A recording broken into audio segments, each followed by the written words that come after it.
ప్రభువైన యేసుక్రీస్తు నామములో కూడి చేరి వచ్చిన మీ అందరికీ మా వందనాలు. దేవునికి స్తోత్రం. ఈ సమయంలో ఈనాటి వాక్య ధ్యానంలోనికి వెళ్ళిపోదాం. ఈనాటి వాక్య ధ్యానము కొరకై పరిశుద్ధ గ్రంథమైన బైబిల్ నుండి దినవృత్తాంతముల 2వ గ్రంథము 20వ అధ్యాయము 17వ వాక్యం. దినవృత్తాంతాల 2వ గ్రంథం 20వ అధ్యాయం 17వ వాక్యం. ఈ యుద్ధములు మీరు పోట్లాడవలసిన నిమిత్తము లేదు.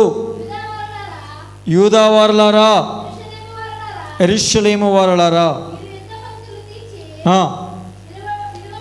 మీరు యుద్ధ పంక్తులు తీర్చి నిలబడుడి. మీతో కూడానున్న యెహోవా దయచేయు రక్షణను మీరు చూచెదరు. భయపడకుడి, జడియకుడి, రేపు వారి మీదకి పోవుడి. యెహోవా మీతో కూడా ఉండును. దేవునికి స్తోత్రం. హల్లెలూయా, హల్లెలూయా. దేవునికి స్తోత్రం కలుగును గాక. దేవుని బిడ్డలారా, ఈ సంవత్సరం ప్రభు మనకిచ్చిన వాగ్దానం ఏంటంటే, పరాక్రమము గల బలాఢ్యుడా, దేవుడు నీకు తోడుగా ఉన్నాడు.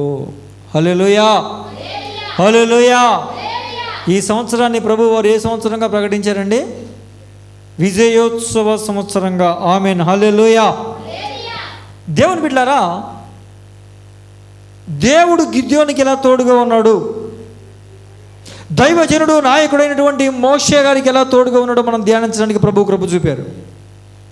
ఇప్పుడు రాజు అయిన యెహోషాపాతుకు దేవుడు ఎలా తోడుగా ఉన్నాడు, ఏ విధంగా విజయాన్ని ఇచ్చాడు అనే విషయాన్ని కూడా మనం ధ్యానం చేద్దాం. దేవునికి స్తోత్రం. హల్లెలూయా. ఇక్కడ ఒక పోరాటం వచ్చింది, ఒక యుద్ధం వచ్చింది. 2 రాజ్యాలకు సంబంధించినటువంటి ప్రజలు, అమ్మోనీయులు, మెమోనీయులలో కొందరు, వీరిరువురు కూడా సిరియా దేశం నుంచి, సిరియా వైపు నుంచి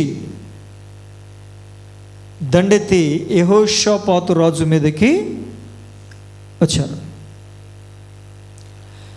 చుట్టూ శత్రువులు అలుముకున్నటువంటి ఆ పరిస్థితిలో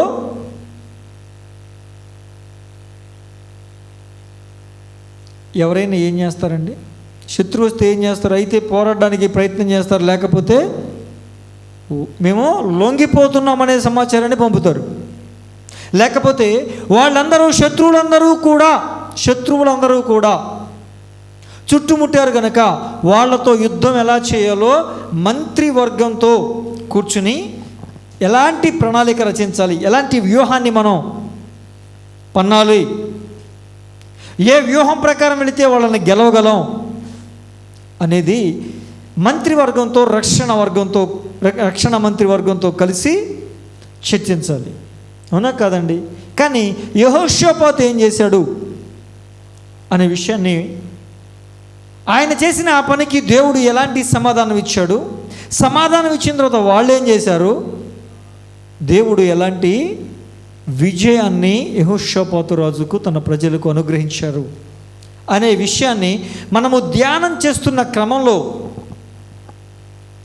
మనము కూడా సమస్యలు, శోధనలు, ఇరుకు, ఇబ్బందులు, బాధలు, శ్రమ కొలిములు అన్ని రకాలుగా నలిగిపోతూ ఉన్నప్పుడు ఏం చేయాలి అనే విషయాన్ని మనసులో పెట్టుకుని ఈ వాక్యాన్ని వింటే, ఇలా వెళితే బాగుంటుంది, ఇలా వెళితే ఖచ్చితంగా దేవుడు ఈ శ్రమలన్నిటిలో నుంచి, బాధలన్నిటిలో నుంచి మనకు విజయాన్ని అనుగ్రహిస్తాడు అనే విషయం మనకు అర్థమవుతుంది. దేవునికి స్తోత్రం. హల్లెలూయా, హల్లెలూయా.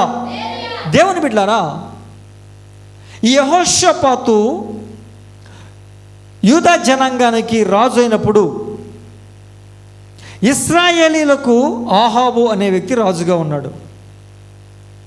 అదేంటండి? ఇశ్రాయేలీలలో యూదావారు కూడా ఒక గోత్రమేగా అనుకోవచ్చు.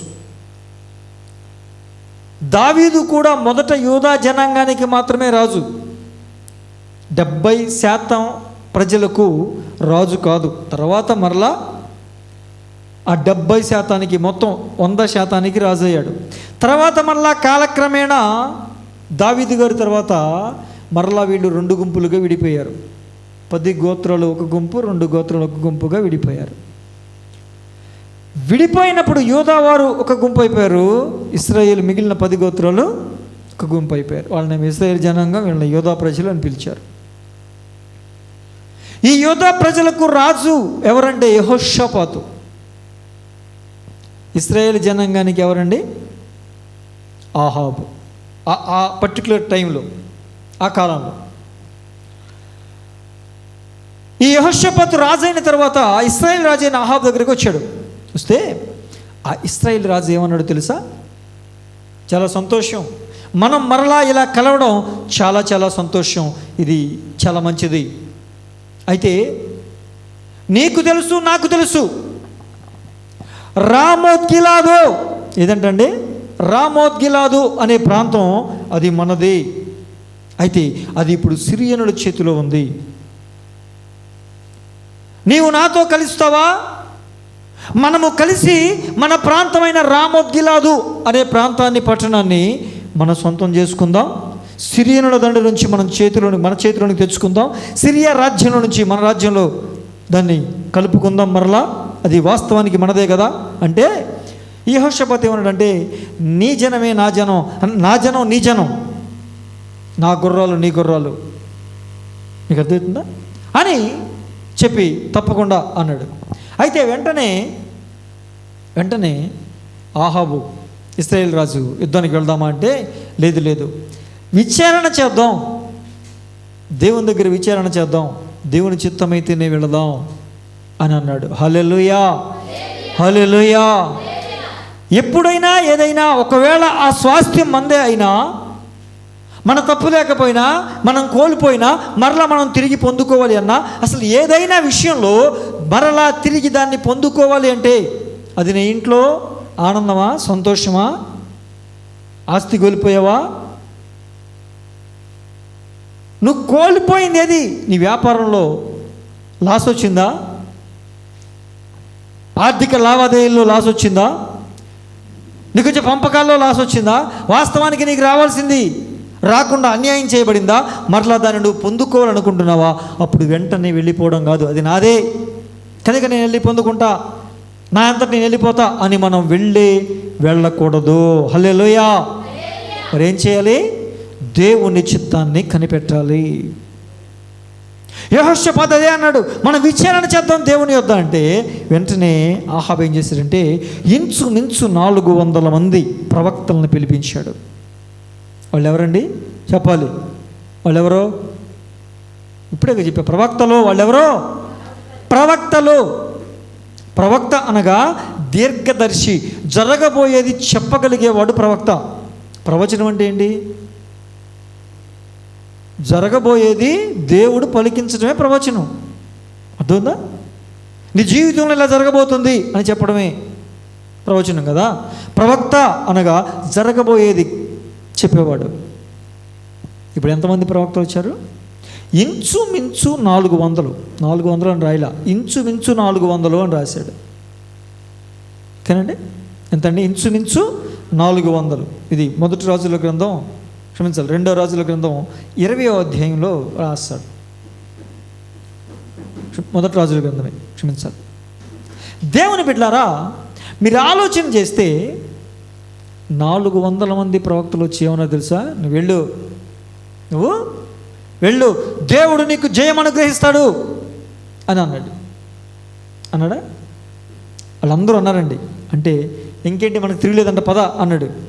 అప్పుడు యెహోషాపాతు 400 మంది ప్రవక్తలు ఏకకంఠంగా, ముక్తకంఠంగా ఏమని చెప్పారండి? మీకు విజయం అనుగ్రహిస్తాడు, ఆ పట్టణాన్ని మీరు స్వాధీనపరుచుకుంటారు, వెళ్ళండి అని అంటే, వాస్తవానికి వెళ్ళిపోవాలా వద్దా? ఒకళ్ళు కాదు, ఇద్దరు కాదు, ఇంచుమించు 400 మంది నీకు జయం వస్తుందని చెప్పారు. వెళ్ళాలా వద్దా? అప్పుడు వెంటనే యెహోషాపాతు ఏమన్నాడు తెలుసా? వీరు కాక యెహోవా యొద్ద విచారణ చేసి మనకు తెలపడానికి ఎవరైనా ఈ ప్రాంతంలో ప్రవక్త ఉన్నాడా? కదండి, ఎవరైనా ఈ ప్రాంతంలో ప్రవక్త ఉన్నారా అని అడిగాడు. అంటే ఇప్పుడు 400 మంది ప్రవచించిన వాళ్ళు ప్రవక్తలని అనుకున్నాడా? చెప్పాలి మీరు. ఆ ఇంచుమించు 400 మంది వాళ్ళు అసలైన ప్రవక్తలు కాదు అనే కదా దాని అర్థం. యెహోవా ప్రవక్త ఎవరైనా ఈ ప్రాంతంలో ఉన్నారా అని అడిగాడు. ఎంతోమంది బోధకులు ఉండొచ్చు, ఎంతోమంది దైవజనులు ఉండొచ్చు. దేవుని మాటను ఉన్నది ఉన్నట్లుగా ఖచ్చితంగా ఖండితంగా చెప్పే బోధకుడు ఉన్నాడా అని విచారణ చేసి మనము వెళ్ళాలి. ఎక్కడికి పడితే అక్కడికి వెళ్ళిపోతే, ఏది పడితే అది వింటే ఏమీ ప్రయోజనం ఉండకపోగా నష్టాన్ని చవి చూసే అవకాశం ఉంటుంది. దేవునికి స్తోత్రం. హల్లెలూయా, హల్లెలూయా. అర్థమవుతుందండి? వాళ్ళు ప్రవక్తనే పిలువబడుతున్నారు, ఇతను కూడా ప్రవక్తనే పిలువబడుతున్నాడు. మరి వాళ్ళకి ఇతనికి తేడా ఏంటి? ఇతను యెహోవా యొద్ద విచారణ చేసి యెహోవా చెప్పమన్నది మాత్రమే చెబుతాడు. దేవునికి స్తోత్రం. మరి వాళ్ళు రాజుగారు మెచ్చుకుంటే చాలు, రాజుగారికి శుభం జరుగుతుంటే చాలు, జనాలకి మంచి జరుగుద్ది, నువ్వు దీవించబడతావు, నువ్వు ఆశీర్వదించబడతావు, అసలు నువ్వు ఎలా బతికినా పర్వాలా, ఒక్కసారి దేవుని దగ్గరికి వచ్చి హల్లెలూయా ఏమంటే అర్థమైంది కదేంటో? హల్లెలూయా, దేవుడిని దీవించేస్తాడు. వస్తాయా దీవెనలు? అది కాదు. యెహోవా యొద్ద నుంచి నీ కొరకు ఒక మాటను తెచ్చే ప్రవక్త, దైవజనుడు, యాజకుడు, బోధకుడు నీకు కావాలి. అలాంటి వాళ్ళు ఉన్నారా లేదా అనేది విచారణ చేయాలి. హల్లెలూయా. ఇప్పుడు ఆ ప్రాంతంలో ఇంచుమించు 400 మంది ప్రవక్తలు ఉన్నారు. వాళ్ళు దేవుని యొద్ద నుంచి తెచ్చిన మాట కాదు. ఓకేనా? 2 ఎవరైనా ఉన్నారా అంటే ఆహాబ్ అంటాడు, ఉన్నాడులేండి మీకాయ. ఎవరండి? మీకాయ ఉన్నాడు. ఆడు నా గురించి ఎప్పుడు మంచి చెప్పడం, నా గురించి ఎప్పుడు మంచి చెప్పడం, నా మంచి కోరుకోడు, నా క్షేమాన్ని కోరుకోడు. ఏమండి, ఈ మేకాయ ఎవరండి నీ మంచి కోరుకుంటాకి? దేవుడు కోరుకోవాలి. కానీ నీ బుద్ధి సరైందైతే, నీ ప్రవర్తన సరైందైతే, నీ నడవడిక సరైందైతే దేవుడు నీకు దీవించమనే చెప్తాడుగా ప్రవక్తతో. బుద్ధి సరిగ్గా లేదు, నడవడిక సరిగ్గా లేదు, ప్రవర్తన సరిగ్గా లేదు, మాట తీరు సరిగ్గా ఉండదు, అంత వేషధారణ జీవితమే. మరి ఆ ప్రవక్తను మడుగుని ఏం చెప్తాడు? నీ బతుకు సరి చేసుకో అంటాడు, నీ ప్రవర్తన మార్చుకో అంటాడు. నచ్చదు మనోడికి, నచ్చదు. నా కుమారుడా, ఈ రోజున దేవుడు నీకు గట్టి విజయమునిచ్చేదడు, ఓ హల్లెలూయా, వెళ్ళుము అంటే అబ్బా హల్లెలూయా ఆమేన్, ఓ దేవుడు నాతో మాట్లాడాడు, పాస్టర్ గారి ద్వారా, మరి అయ్యగారి ద్వారా దేవుడు నాతో మాట్లాడాడు, చాలా సంతోషం, హల్లెలూయా. ఏం మాట్లాడాడు రా? నీ బతుకు సరి చేసుకోకుండా నీకు విజయం ఎక్కడ నుంచి వస్తుంది? నేను మాట్లాడింది ఏంటి? విజయం ఇస్తాడు ఎప్పుడు? బ్రతుకు సరి చేసుకుంటే. అవునా కదా? అలా చెప్పగలిగే వాళ్ళు ఒక్కడున్నాడండి. నేను ఎప్పుడు మాట అంటూ ఉంటా, దేవుని కొరకు రోషంగా నిలబడేవాళ్ళు ప్రాంతానికి ఒక్కడు ఖచ్చితంగా ఉంటాడు మినిమం. 2-3 ఉంటారో 10 మంది ఉంటారో నాకు తెలియదు, ఆ ప్రాంతాన్ని బట్టి ఉంటుంది. కానీ ఒక్కడైతే రోషంగా ప్రకటించేవాడు ఒక్కడుంటాడు. శేషము 0 అవదు. Reminder should not be 0 at any time. ఏ సమయమందైనా శేషము 0 అవదు. ఒక్కడైనా ఉంటాడు. 7,000 మంది జనం ఉన్నారు. ఏలియా అంటాడు, నేనొక్కడనే రోషము కలిగి నిన్ను నిరూపించాలని నేను పూనుకున్నాను అంటాడు. దేవునికి స్తోత్రం. హల్లెలూయా, హల్లెలూయా. వాళ్ళెవరో? ఆ 7,000 మంది కూడా బయలు ప్రవక్తకి, బయలుకి, దేవతకి మొక్కని వారే, దేవునికి మాత్రమే ప్రార్థించేవాళ్ళు. కానీ రోషం ఉందా? వాళ్ళ భక్తులు చేసుకుంటారు అంతే. రోషం కలిగిన వాళ్ళు ఒక్కడైనా ఉండక మానడు. దేవునికి స్తోత్రం. హల్లెలూయా. ఒక్కడున్నాడు మేకాయ అంటే, ఆ ఒక్కడు చాలు తీసుకురా అన్నారు. వద్దు బాబు, యెహోషాపాతు నేను చెప్తున్నా, వద్దు, ఆడు నా గురించి ఎప్పుడు మంచి చెప్పడం, నువ్వు అలాగైపోతావు, నువ్వు ఇలాగైపోతావు, నీకు నష్టం జరుగుద్ది, ఇదే తప్ప నువ్వు దీవించబడతావు, ఆశీర్దించబడతావు, క్షేమం వస్తుంది ఎప్పుడు చెప్పడండి. అంటే అయినా పర్వాలేదు, ఆహాబ్ గారు పిలవబడినంటే పిలిపించాడు. వచ్చాడు, ఏంటి చెప్పండి అన్నాడు. మేము రామోత్గిలాదు అనే పట్టణాన్ని పట్టుకోవడానికి వెళ్ళాలనుకుంటున్నాం, వెళితే దేవుడు మాకు విజయాన్ని ఇస్తాడా ఇవ్వడా అని అన్నాడు. అంటే విజయాన్ని ఇస్తాడు అన్నాడు. ఇదిగో నువ్వు ఎట్టకారం వద్దు పాస్టర్ గారు, నీకు ఎట్టకారం వద్దు, సరిగ్గా చెప్పు అన్నాడు. నిజం చెప్పమంటావా? నిజం చెప్పు, వెళ్ళేవా నువ్వు చచ్చిపోతావు. నీకు అర్థమవుతుందా? ఏమన్నాడండి? ఆ పట్టణం మీదకి వెళ్ళేవా నువ్వు చచ్చిపోతావు, తిరిగి రావు, వెళ్ళొద్దు అన్నాడు. వెంటనే ఆహాబ్ అంటాడు, చెప్పానా నేను చెప్పానా మేకయ్యా నా క్షేమం కోరడు, నేను చచ్చిపోతాను అన్నాడు. చెప్పానా అన్నాడు. అంటే ఈ ఇంచుమించు 400 మంది ప్రవక్తలు ఉన్నారు కదండి, ఆ ప్రవక్తల్లో వాళ్ళందరి మాట చొప్పున ఒకడు కదా మాట్లాడతాడు. ఆ మాట్లాడినాడు వచ్చి చాంప్ మీద పెట్టి కోటాడు. వాక్యంలో ఉన్నది చెప్తున్నా, మేకాయాన్ని చెంప మీద పెట్టి కొట్టి, అంటే నేను అబద్ధం చెప్పానా, నువ్వు నిజం చెప్తున్నావా అని కొట్టాడు. అయినా ఏం బాధపడలా. నువ్వు చెప్పిందే అబద్ధం, నేను చెప్పిందే నిజం, నేను చెప్పింది జరిగి తీరద్దే అని చెప్పాడు. వీడికి ఎక్కిపోయింది ఇక పూనకం. ఎవడికి? ఆహాబ్ గడికి. ఈయన తీసుకెళ్ళి, మేకాయని తీసుకెళ్ళి అర్జెంటుగా బంధించండి, నేను రామోద్గిలాది మీదకి వెళ్తా, తిరిగి వస్తా, వచ్చినాక చెప్తాను రా వీడి పని, అప్పుడు వరకు వీడికి అన్నం నీళ్ళు ఇవ్వద్దురా అని చెప్పాడు అన్నాడు. రోషం కలిగిన ప్రవక్త ఏమన్నాడు తెలుసా? మేకాయ ఏమన్నాడు తెలుసా? ఏ ఆహాబు, నువ్వు రామోద్గిలాదు మీదకు వెళ్ళి క్షేమంగా తిరిగి వస్తే యెహోవా నా నోట పలకనే లేదు, నేను ప్రవక్తనే కాదన్నాడు. దేవునికి స్తోత్రం. హల్లెలూయా, హల్లెలూయా. వాడు అన్నాడు, ఈ నచ్చటి తీసుకెళ్ళిపోవడం అన్నాడు. బంధించేశాడు. ఓకే, అన్నం నీళ్లు కూడా ఇవ్వద్దని చెప్పాడు. ఓకే, వెళ్ళిపోయాడు. వెళ్ళిపోయిన తర్వాత ఇది అన్నాడు, పద ఇక వెళ్దాం, పద 400 మంది చెప్తున్నారు, పద ఆడంతు తెలుస్తా, నేను వెళ్ళి క్షేమంగా వస్తా, ఆడంతు తెలుస్తా అన్నాడు. సర్లే అన్నాడు. ఇప్పుడు అంత తెంపు తెగింపు ధైర్యము, ఈ 400 మంది చెప్పింది నిజమే అని నమ్మినోడు ధైర్యంగా రాజులాగా వెళ్ళాలా, దొంగలాగా దాక్కుని వెళ్ళాలా? మీరు చెప్పాలి. నోర్లు ఇచ్చాడా దేవుడు? ధైర్యంగా వెళ్తాడా, దొంగలాగా వెళ్తాడా దాక్కుని? చెప్పాలి.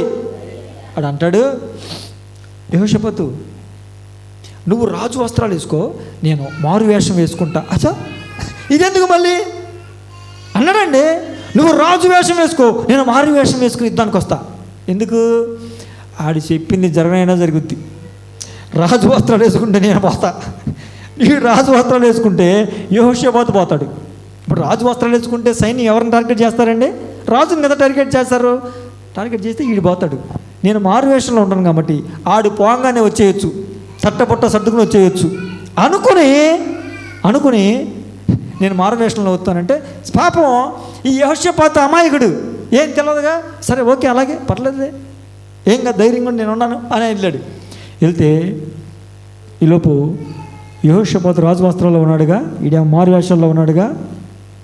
యెహోషాపాతుని టార్గెట్ చేశారు, రాజు వస్త్రాల్లో ఉన్నాడు కాబట్టి. వాళ్ళు చుట్టుముట్టేసరికి దేవుడు తన మీద ఆధారపడి, తన మీద ఆనుకుని, తన చిత్తాన్ని కనిపెట్టి ఉండే వ్యక్తులను విడిచిపెడతాడండి. దేవుడు వాళ్ళ నుంచి యెహోషాపాతును తప్పించాడు. చుట్టుముట్టిన వారందరి చేతిలో నుంచి యెహోషాపాతును తప్పించి ఒకడంట బాణము చూడకుండా ఇసిరాడంట. ఏం చేశాడు? బాణం చూడకుండా ఇసిరితే ఈ మారు వేషంలో ఉన్నాడే ఆడికి వచ్చి తగిలింది. హల్లెలూయా. మీకు అర్థమైందా? ఆడికి వచ్చి తగిలింది. తగిలితే ఆ రథం నడిపేవాడు అంటాడు, అరే బాణం నాకు తగిలిందిరా, రథం వెనక్కి తిప్పేయి, చచ్చేటాడు. ఇప్పుడు నేను అంటాను, దేవుని ప్రజలతో ఉన్న నీవు ఎవరితో కలుస్తున్నావు? ఎవరితో స్నేహానికి వెళ్తున్నావు? యెహోషాపాతు ఆ ఆహాబు గట్టి దేనికండి? దేవుని యొద్ద విచారణ చేద్దాం అంటేనేమో ఆ ప్రవక్తలను నమ్ముతాడు, మనుషులను నమ్ముతాడు, మనుషులు చెప్పిన దాని ప్రకారం చేస్తాడు. అలాంటి వాడితో దేవుని సన్నిధిని, దేవుని యొక్క మాటను, దేవుని చిత్తాన్ని కనిపెట్టేవాడు, దేవుని మార్గంలో ఉండాలి అనుకునేవాడు వెళ్ళొచ్చా? సహవాసం చేయొచ్చా? నీ సహవాసం ఎవరితో ఈరోజు? నీ సంబంధం ఎవరితో ఈరోజు? ఎవడి మాట వింటున్నావు నువ్వు? ఆవిడ చెప్పిన మాట. బాగుపడతావా? బాగుపడ్డానికేనా? జాగ్రత్త. ఒక్కవేళ ఎప్పుడైనా వాడు చెప్పిన మాట ప్రకారం నువ్వు వెళ్ళేవనుకో, వాడు తప్పించుకోవడానికి ప్లాన్ వేసి నిన్ను ఇరికించడానికి చూస్తాడు. జాగ్రత్త. అక్కడ జరిగింది అదేగా. నువ్వు రాజవస్త్రాల్లో వెళ్ళు, నేను మారు వేషంలో వస్తా అంటే చంపితే పోతే నువ్వు పోతావురా, నేను మాత్రం నువ్వు బాగానే వచ్చేస్తా. అర్థం అదేగా. నిన్ను ఇరికించి వాళ్ళు తప్పుకుంటారు. జాగ్రత్త. ఎవరితో నీ సహవాసం? యెహోషాపాతు దేవుని చిత్తాన్ని కనిపెట్టేవాడు. దేవునికి స్తోత్రం కలుగును గాక. హల్లెలూయా, హల్లెలూయా. తర్వాత ఇక 2వ దినవృత్తాంతాల గ్రంథం ఇప్పుడు చదివినటువంటి 20వ వాక్యం మొదటి వచనాన్ని కనుక మనం ఒకసారి చూస్తే, చదువునాను. ఇది అయిన తర్వాత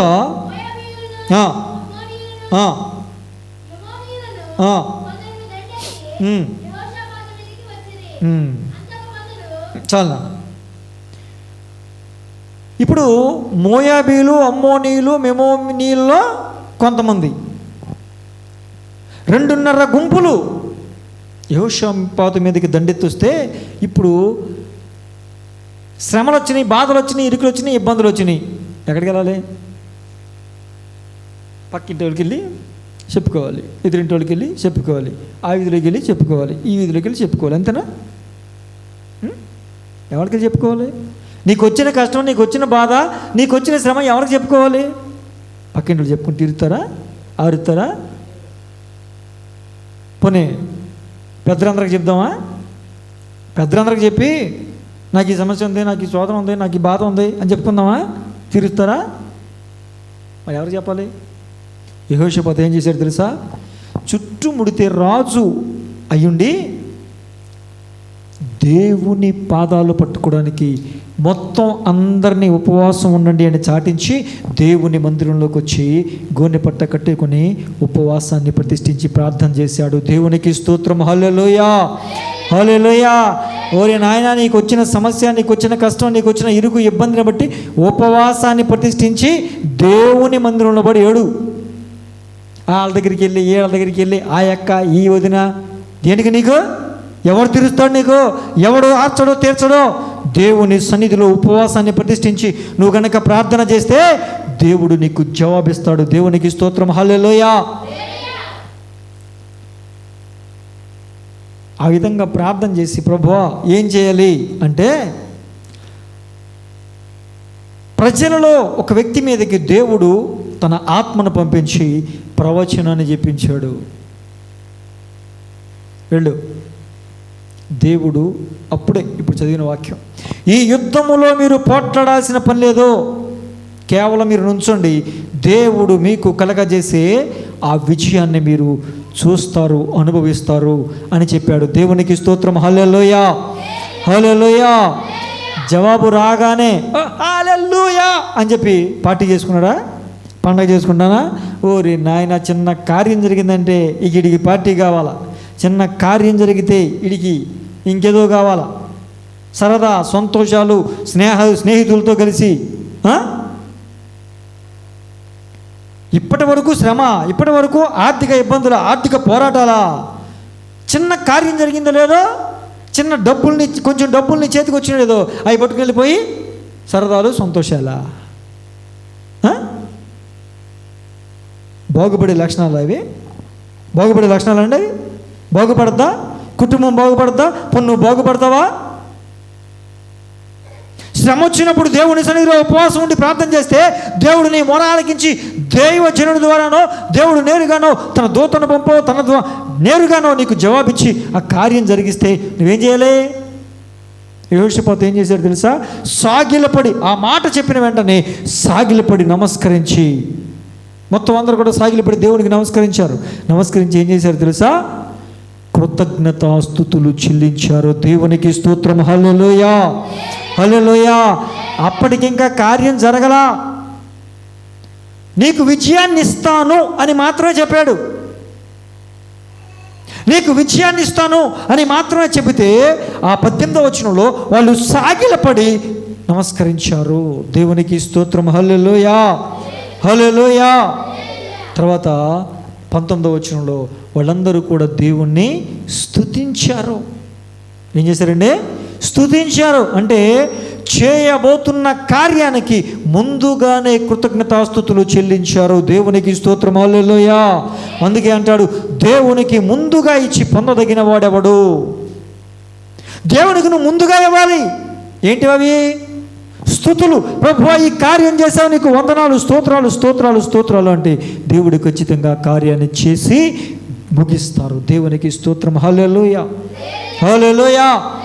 ముందుగానే కృతజ్ఞతాస్తుతులు వాళ్ళు చెల్లించారు. చెల్లించి కొంతమంది గుంపును వాళ్ళ ముందు నుంచోబెట్టుకుని వాళ్ళందరినీ కూడా ప్రభువుని స్తుతించడానికి ఏర్పరచుకుని వాళ్ళందరూ ఏం ధరించుకున్నారు తెలుసా? ఏం ధరించుకున్నారు తెలుసా? పరిశుద్ధాలంకారములు ధరించుకున్నారు. హల్లెలూయా. ఆ 21వ వచనంలో ఉంటుంది, పరిశుద్ధాలంకారములు ధరించుకొని వాళ్ళందరూ కూడా యెహోవా కృప నిరంతరముండును అని స్తుతించుడని స్తోత్రము చేయటకు వాళ్ళు నియమించబడ్డారు. దేవునికి స్తోత్రం. హల్లెలూయా. మనం ఎలాంటి అలంకరణ ధరించుకోవాలండి? మన అలంకారాలు ఏంటి? పరిశుద్ధ అలంకారాలు అయి ఉండాలి. ఓ నాయన, కొంతమందిని చూస్తే అలంకరిస్తారు, ఇక అసలు అన్నిలు ఏం సరిపోతారు? ఫంక్షన్లో మన క్రైస్తవుల్ని చూడాలా. చూసారు ఎప్పుడన్నా మీరు? చూడలేదా? బాబోయ్, అప్పుడు దాకా ఆ చెల్లి ముక్కు, అక్క ముక్కు అంతా బాగుంటుంది. ఫంక్షన్లో చూడాలా. దొండపండు ఆ పిదలు చెప్తే నా అసహ్యం చేస్తున్నా కదా. తర్వాత అలా రాసుకుంటూ ఉంటే క్యాన్సర్ వస్తుంది అనుకో. క్యాన్సర్ వస్తుంది. నేను చెప్పట్లా, డాక్టర్లు చెప్తున్నారు. నాకెందుకు వచ్చింది? నువ్వు పూసుకో, తర్వాత క్యాన్సర్ వస్తుంది. క్యాన్సర్ పూసుకున్నప్పుడు మాత్రం పాస్టర్ గారు పూసుకోమంటారా, అమ్మగారండి మరి పూసుకోమంటారా అని అడగరు. అడిగారమ్మా మిమ్మల్ని ఎవరన్నా? అడగరండి. కానీ ఈ పూసుకున్న తర్వాత లోపల పెదలు పొక్కులు వస్తాయి కదా. అమ్మగారు పొక్కులు వచ్చి ప్రార్థన చేయండి, నూనె ప్రార్థన చేయండి. బుద్ధుందా నీకు? రాసుకునే ముందు ఉండాలి. అమ్మ ఈ పూసుకోవచ్చా, మనం అసలు వాక్యానుసారమేనా, ఈ వేసుకోవచ్చా? అవి ఏం ఉండదు. ఏది పడితే అది పూసుకోవటం, ఉన్న కలర్ మార్చేసుకోవటం, తర్వాత ఏదన్నా రోగం వచ్చో, స్కిన్ ఇన్ఫెక్షన్ అయ్యో, ఇంకోటి ఏదన్నా అయితే అమ్మ మరి ఎందుకు అప్పటికి పూత ఉండదు. ఎందుకు పోయింది? పూత పోయింది, రాత పోయింది, అన్నీ పోయి.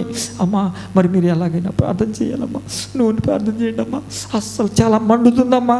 మండదా? అది రాసుకున్నప్పుడు మాకు మండింది, మేము కామ్గా లేవు, నువ్వు కూడా కామ్గా ఉండు. దేవుని స్తోత్రం. హల్లెలూయా, హల్లెలూయా. అలంకరించుకుండ్రా బాబు అంటే కింద నుంచి పైదాకా అవసరమైతే.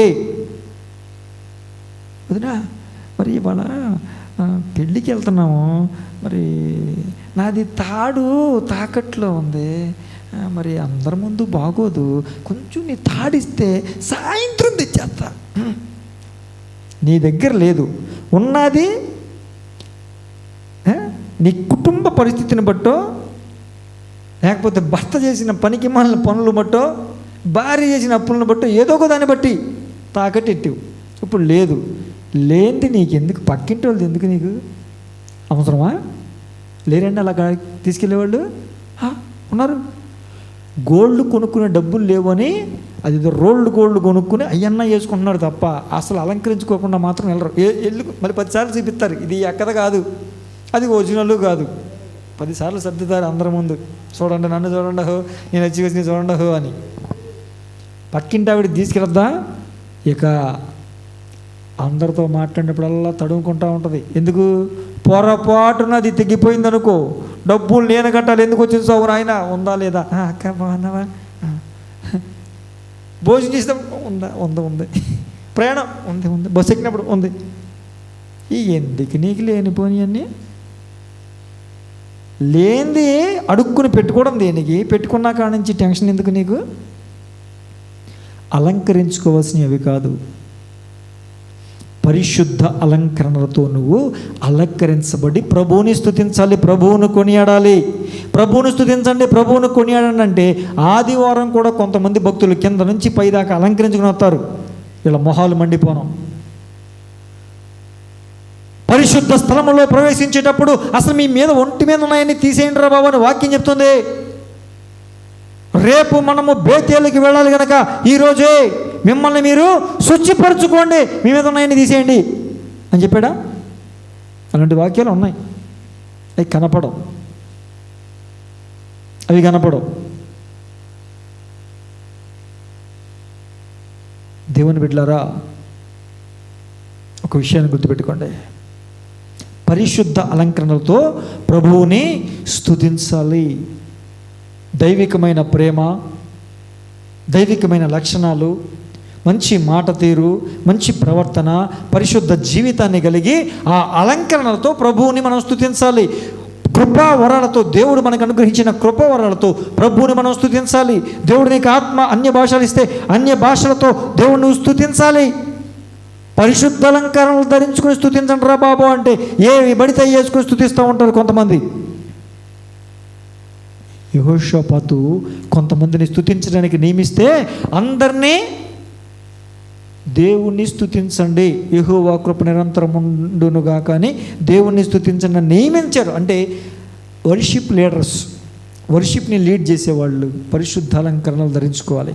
ఈ రోజున వర్షిప్ లీడ్ చేసేవాళ్ళు వాళ్ళ ఇష్టం. ఇక్కడొక సిలువ, ఇక్కడొక సిలువ మొగలకే, ఇక్కడొక సిలువ, ఇక్కడొక సిలువ, ఇక్కడొక సిలువ, ఇక్కడొక బ్యాండు, ఇక్కడొక బ్యాండు, ఇదొక గుండు, లేకపోతే జుట్టు.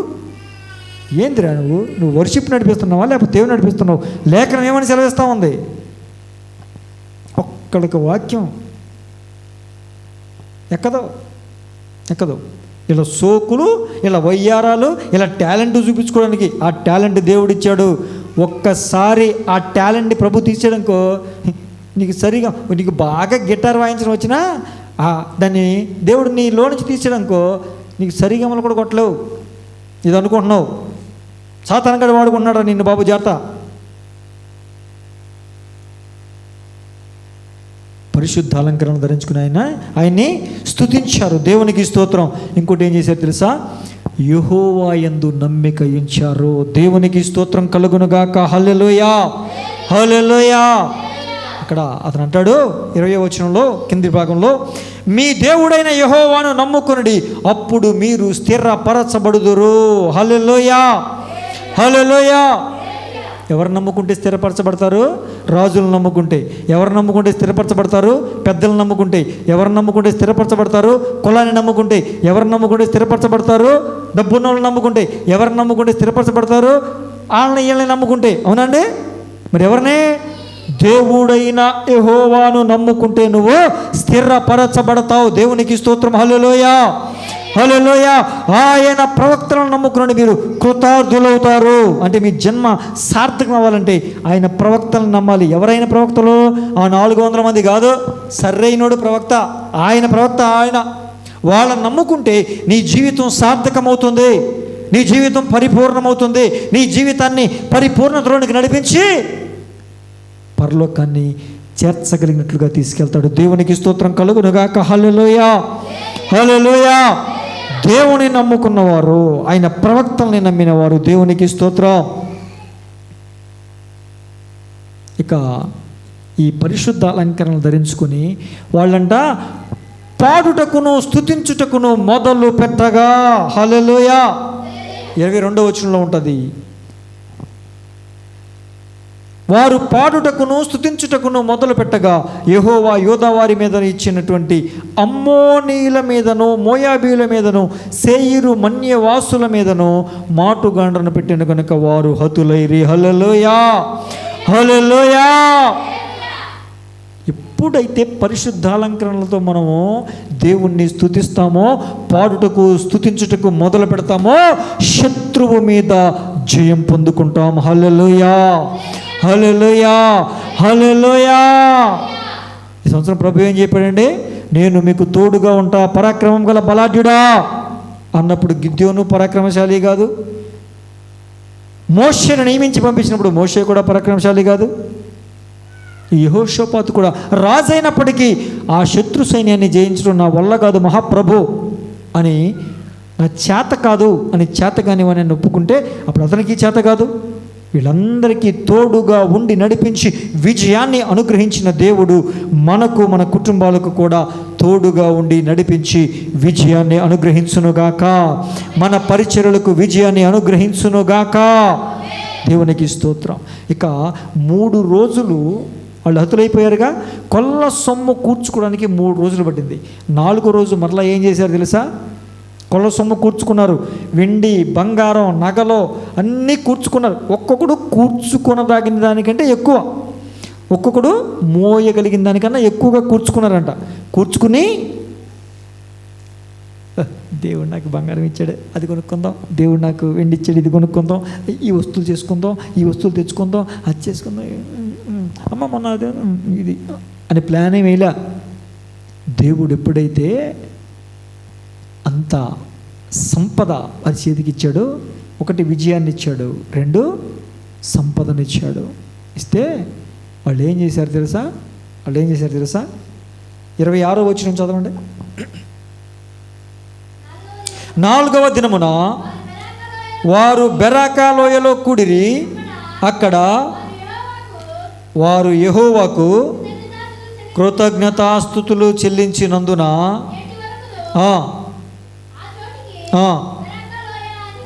బెరాకా లోయ అని పేరు. బెరాకా అంటే అర్థం ఏంటండి? స్తుతి లేదా ఆశీర్వాదం. హల్లెలూయా, హల్లెలూయా.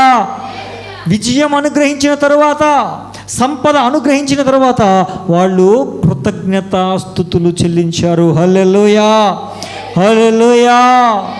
1, దేవుడు కార్యం చేయకముందు స్తుతించాలి, చేసే ముందు స్తుతులు పాటలతో ఆయన్ని గణపరచాలి.